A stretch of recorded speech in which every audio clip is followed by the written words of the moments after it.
శివుడిని ఈ సమయంలో ఏమి కోరుకున్నా మన కోరికలు నెరవేరుస్తారండి.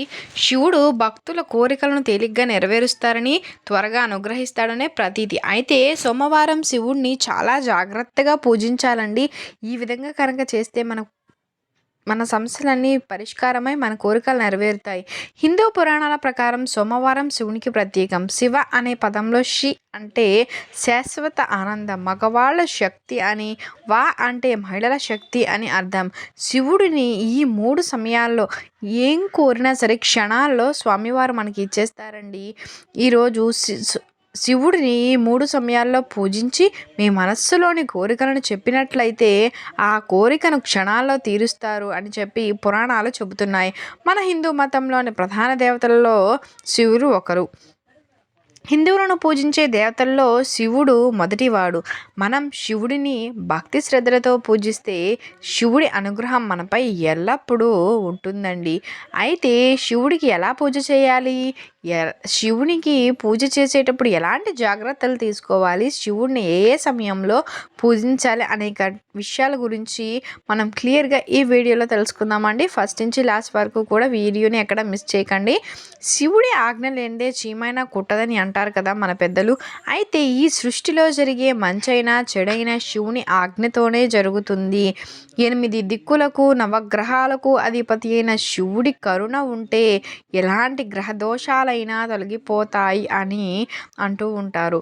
శివుని లింగ రూపంలో కొలవడం వల్ల ఆ వ్యక్తి జీవితంలో ఉన్నత స్థాయికి చేరుకుంటారని వేదాలు చెబుతున్నాయి. శివుడిని పూజించే ముందు తప్పనిసరిగా వినాయకుడిని మొదటగా పూజించుకోవాలి. అలాగే ఆ పరమేశ్వరుని సోమవారం అంటే చాలా చాలా ఇష్టం. హిందూ మతం ప్రకారం వారంలోని 7 రోజుల్లో ఏదో ఒక దేవతలకు అంకితం చేయబడుతుంది. ఇందులో సోమవారం అంటే శివునికి అంకితమైన రోజు అని మనందరికీ తెలిసిన విషయమే. సోమవారం నాడు విధి విధానాలతో భక్తి శ్రద్ధలతో పూజ చేస్తే ఆ మహాశివుడి కటాక్షం లభిస్తుంది అంటారు. అలాగే కోరిన కోరికలు వెంటనే నెరవేరుతాయని కూడా చెబుతూ ఉంటారండి మన పండితులు. సోమవార వ్రతం ఉపవాసాలతో పాటు కొన్ని పద్ధతులు కనుక పాటించినట్లయితే శివుని అనుగ్రహం కలిగి అన్ని కష్టాలు దూరం అయిపోతాయి. దాంతోపాటు ఇల్లంతా ధనధాన్యాలతో నిండిపోతూ ఉంటుంది. సోమవారం నాడు కొన్ని ప్రత్యేకమైన పద్ధతులు ఆచరిస్తే శివుడు ప్రసన్నుడై అన్ని కోరికలు నెరవేరుస్తారని పండితులు చెప్తారు. ఆ మహాశివుడిని ఒక చెంబుడు నీళ్లు స్వచ్ఛమైన భక్తి ఉంటే చాలు అంటారు జ్యోతిష్య పండితులండి. శివుడి కటాక్షం కోసం ఎలాంటి పద్ధతి ఆచరించాలో ఇప్పుడు మనం తెలుసుకుందాం. జ్యోతిష్య శాస్త్రం ప్రకారం సోమవారానికి ప్రత్యేక మహత్యం ఉంది. ఒకవేళ వారంలోని మొదటి రోజు శివ పూజతో ప్రారంభం జరిగితే వారం అంతా కూడా భక్తులపై ఏ విధమైన కష్టమూ రాదని చెప్పి గట్టిగా నమ్ముతూ ఉంటారు. సోమవారం ఉదయం స్నానం చేసిన తరువాత శివుణ్ణి పూజించాలి. పూజా సమయంలో శివలింగంపై గంగాజలాన్ని సమర్పించాలి. ఆ తర్వాత నెయ్యితో దీపాన్ని వెలిగించాలి. చందనపు బొట్లు పెట్టి శివునికి పూజ చేసే సమయంలో శివాష్టకాన్ని పఠిస్తే చాలా మంచిది.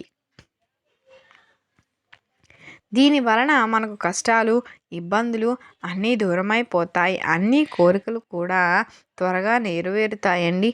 శివుడు ప్రసన్నుడైతే భక్తుల వరాలు కురిపిస్తారు. తులసి ఆకులను ఎట్టి పరిస్థితుల్లోనూ శివునికి ఉపయోగించకూడదండి.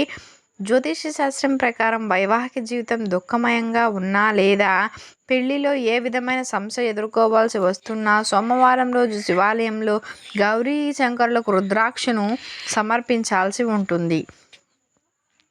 అలాగే ఈ విధంగా చేయడం వల్ల ఆ వ్యక్తి కష్టాల్లోని అన్నీ కూడా దూరమైపోతాయని, అలాగే మనపై ధనవర్షం కురుస్తుందని నమ్మకం. శివుడు అభిషేక ప్రియుడని ప్రత్యేకంగా చెప్పాల్సిన అవసరం లేదు. అందుకే జలంతో అయినా సరే పంచాక్షరి మంత్రాన్ని జపిస్తూ శివలింగాన్ని అభిషేకిస్తే ఆ భోళాశంకరుడు కోరిన కోరికలు నెరవేరుస్తారని చెప్పి ప్రతీతి అండి. వేదాల్లో లింగరూపంలో ఉన్న శివుడిని పూజిస్తే ఆ వ్యక్తి జీవితం ఉన్నత స్థానాల్లో ఖచ్చితంగా చేరుకుంటారని చెప్పి పండితులు చెప్తూ ఉంటారు. శివునికి 3 ఆకులు కలిగిన బిల్వపత్రం అంటే చాలా చాలా ఇష్టం. శివుణ్ణి పూజ చేసేటప్పుడు బిల్వపత్రంపై తెల్లటి చందనం రాసి ఆ శివునికి అర్పించాలి. ఇలా చేస్తే మీ మనస్సులోని కోరికలు త్వరగా పూర్తవుతాయి. ఈ బల్బపత్రం శివుడికి 3 కనులకు సంకేతం అనగా అలాగే త్రిశూలానికి చిహ్నంగా కూడా చెబుతూ ఉంటారు. శివునికి విభూది అత్యంత ప్రీతికరమైనదండి. ఎవరైతే విభూదిని ధరిస్తారో వారికి శివానుగ్రహం ఎల్లప్పుడూ ఉంటుంది. దాంతో పాటు ఇంట్లో లక్ష్మీదేవి ఆవాసం కూడా ఉంటుందని చెప్పాలి. సోమవారం నాడు పూజ చేసే సమయంలో పంచాక్షరి మంత్రం ఓం నమః శివాయ అని పఠించాలి. ఇలా చేయడం వల్ల మీ ఇంట్లో ధనవర్షం కురుస్తుంది. ఆ వ్యక్తి ఆదాయంలో వృద్ధి కలుగుతుంది అని చెప్తారు పండితులు. ఇంట్లో శివలింగం పెట్టుకున్న వారు ఖచ్చితంగా జలాధార ఉండేలా చూసుకోవాలి. జలాధార లేకుండా శివుడికి పెట్టుకుంటే నెగిటివ్ ఎనర్జీ అనేది అట్రాక్ట్ అవుతుందని చెప్పి మనం గుర్తుంచుకోవాలండి. కంపల్సరీగా జలాధార ఉండేలాగా మ్యాక్సిమం చూసుకుంటే చాలా మంచిదని చెప్పాలి. అలాగే శివునికి పూజ చేసే సమయంలో శివలింగం పైన ఎట్టి పరిస్థితుల్లో కూడా కొబ్బరి నీళ్లు పడుకోకుండా చూసుకోవాల్సి ఉంటుందండి. శివుడికి వెలగపండు అంటే చాలా చాలా ఇష్టం. వెలగపండుని శివునికి సమర్పిస్తే దీర్ఘ సుమంగళి యోగం సొంతం అవుతుందని చెప్పి పురాణాలు చెబుతున్నాయి. శివునికి పూజ చేసే సమయంలో ఈ జాగ్రత్తలు తప్పనిసరిగా పాటించాల్సి ఉంటుంది అండి. ఈ విధంగా చేసినట్లయితే మనకి విశేష ఫలితం కలుగుతుందనే చెప్పాలి. శివుడు అభిషేక ప్రియుడు. కేవలం చెంబుడు నీళ్లు పోస్తే భక్తితో పూజిస్తే శివుడు ప్రసన్నం చెంది మనకు ఉన్న సమస్యలను కష్టాలన్నిటినీ కూడా ఆయన తొలగిస్తారు. అయితే శివుడి అనుగ్రహం ఎల్లప్పుడూ మన పైన ఉండాలి అంటే ఈ 3 సమయాల్లో శివుణ్ణి పూజించాలని చెప్పి పండితులు చెబుతూ ఉన్నారు. అయితే అందులో మొదటిది సూర్యుడు ఉదయించేటప్పుడు శివుడికి అభిషేకం చేసి పూజలు చేస్తే ఈ శివుడు ఇట్టే ప్రసన్నుడు అయిపోతాడు. మీ మనసులోని కోరికలను త్వరగా నెరవేరుస్తారు అని పండితులు చెబుతున్నారు. ఒక రోజులో సూర్యుడు 3 దిశలుగా మారుతాడు. 1 ఉదయం అంటే సూర్యోదయం, మరియు 2 మధ్యాహ్నం సరిగ్గా 12 గంటలకు, 3 సాయంత్రం అంటే సూర్యాస్తమయ సమయం అండి. ఈ 3 సమయాలలో కూడా శివుణ్ణి ఎవరైతే తలుచుకుంటారో, ఎవరు అయితే నిష్ఠగా పూజ చేస్తారో వారి కోరికలను శివుడు క్షణాల్లో తీరుస్తారంట. అంతేకాదు ఆర్థికంగా, ఆరోగ్యపరంగా ఎటువంటి సమస్యలు ఉన్నా అవన్నీ తొలగిపోతాయి, మన దరి చేరుకు రావు. సూర్యుడి దిశ మార్చేటప్పుడు శివుడు కైలాసానికి విడిచి పార్వతితో కలిసి భూలోకానికి విహారం చేస్తారని పురాణాలు చెబుతున్నాయి.